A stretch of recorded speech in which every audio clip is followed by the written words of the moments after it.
నమస్తే అండి. ఎడతెరిపి లేకుండా వస్తున్న ఈ బ్రేకింగ్ న్యూస్. ఈ వీడియో హెచ్-1బీ స్పాన్సర్ చేయడానికి ఇప్పుడు $100,000 అంటే $1,00,000 రుసుము చెల్లించాల్సి ఉంటుంది. ఎవరు పే చేస్తారు? ఎంప్లాయర్ పే చేస్తారా? ఎంప్లాయీ పే చేస్తారు. దాని గురించి మాట్లాడేటప్పుడు ముందు మెయిన్ న్యూస్ ఐటమ్. ఓవల్ ఆఫీస్‌లో ఒక ఎగ్జిక్యూటివ్ ఆర్డర్ సైన్ చేశాడు. Thank you, Mr. President. One of the most abused visa systems in our current immigration system has been the H-1B non-immigrant visa program. This is supposed to allow highly skilled laborers who work in fields that Americans don't work in to come into the United States of America. What this proclamation will do is raise the fee that companies pay to sponsor H-1B applicants to $100,000.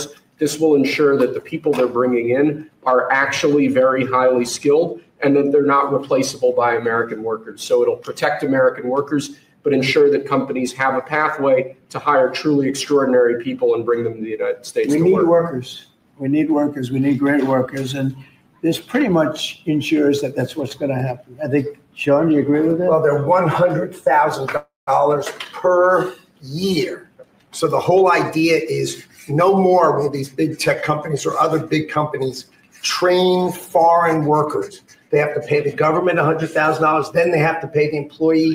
So it's just not economic. If you're going to train somebody, you're going to train one of the recent graduates from one of the great universities across our land, train Americans, stop bringing in people to take our jobs.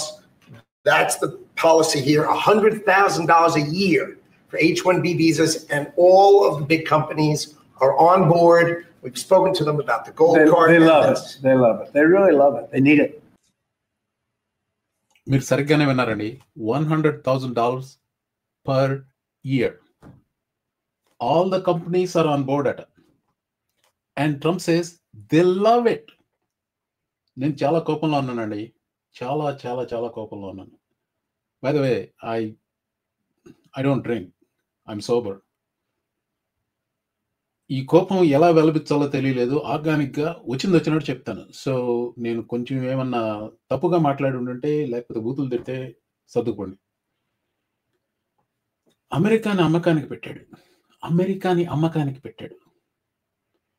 అమెరికాలో ఉన్న public lands అన్నీ west కోస్ట్‌లో అలాగే mountain స్టేట్స్‌లో ఇలా అన్ని రకాల రాష్ట్రాల్లో ఉన్న పబ్లిక్ ల్యాండ్స్‌ని అమ్మకానికి పెట్టాడు. గ్రీన్ కార్డ్ $5 million అమ్మకానికి పెట్టాడు. ఇప్పుడు H-1B అమ్మకానికి పెడుతున్నాడు. $100,000 per year. He's signing America's death warrant, one executive order at a time.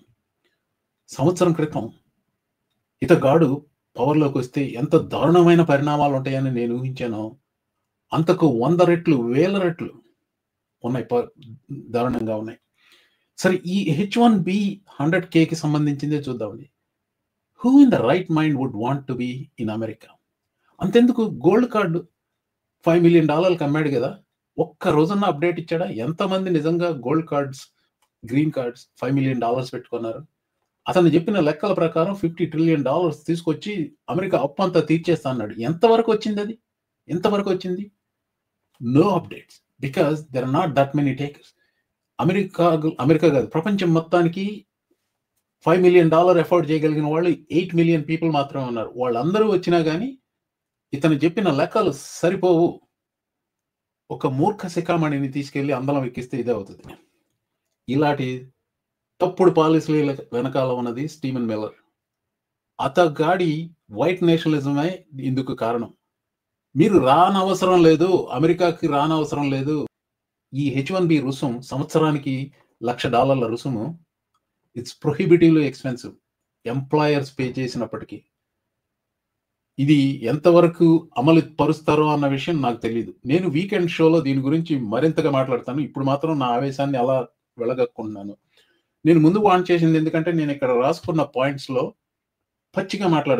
చాలా పచ్చిగా మాట్లాడదలుచుకున్నాను. అమెరికాని అమ్మకానికి పెట్టాడు. జెఫ్రీ ఎప్స్టీన్కి ఇతగాడు బెస్ట్ ఫ్రెండ్. ట్రంప్కి బెస్ట్ ఫ్రెండ్స్ ఎవరు 15 సంవత్సరాల పాటు బెస్ట్ ఫ్రెండ్స్ లేరు, ఒక్క జెఫ్రీ ఎప్స్టీన్ మాత్రమే. జెఫ్రీ ఎప్స్టీన్ దేనికి ఫేమస్? చిన్న పిల్లల్ని చెరచడానికి ఫేమస్, వాళ్ళని తార్చడానికి famous. He's a pimp. He's a pimp. Jeffrey Epstein is a pimp. Donald Trump claimed himself to be a best friend of Jeffrey Epstein. Jeffrey Epstein బాలికలని స్త్రీలని వ్యభిచారానికి దించినట్టుగానే డొనాల్డ్ ట్రంప్ అమెరికాని తార్చడానికి ప్రయత్నిస్తున్నాడు. అమెరికా వేసే కాదు అండి, అమెరికాలో బ్రతుకు తెరువు కోసం చూసుకున్న వాళ్ళు విటులు కాదు. ఈ మాటలు చెప్పాలనే నేను ఆలోచించాను. సరే మరి రేపు నాకు నచ్చకపోతే తీసేస్తాను. But this is how angry I feel about our president of the United States. జోహార్, మీరు తెలుగు వాళ్ళు అయ్యండి ఈ మూర్ఖుడికి ఓటేసి ఉంటుంటే నమస్కారం అండి. మీ సంస్కారానికి నమస్కారం, మీ ముందు చూపుకి నమస్కారం.